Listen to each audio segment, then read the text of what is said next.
師傅們，你知唔知道 Dartek 除咗油壓鑽之外，亦都有出磨機俾你開工嘅時候用呢？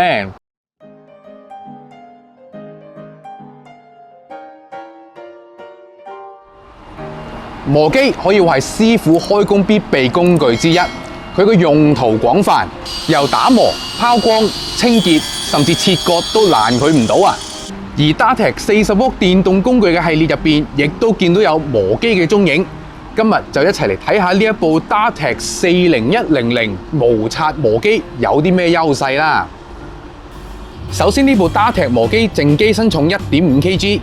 連埋呢粒40伏電池都只係重 2.3kg 左右，長期拎住開工都唔算太辛苦嘅。另外佢亦都有配備輔助手柄，咁樣做唔同工序嘅時候都可以更加就手啦。而且佢亦都有3檔力度設計，無論係打磨定係切割都難佢唔到啦。再加上磁性風度專利技術，可以有效提升磨機整體壽命㗎。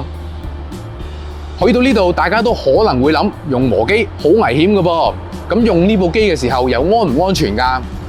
嗱，唔使心急，即刻就同大家講 Dartek 究竟做咗啲咩，令使用呢部磨機嘅時候更加安全啦。喺安全配置上， Dartek 磨機40100就配備咗一個無需工具安裝，亦可以因應唔同情況而調整角度嘅砂輪罩，咁就可以多角度阻擋由切割或者打磨產生出嚟嘅火花、碎屑，減少俾佢哋整傷嘅機會。之後佢亦都有 APP 防反衝安全防護技術，當磨機偵測到異常動作，例如係鋸片棘死，又或者線手跌咗部機，佢就會快速停機，大大提升安全度㗎。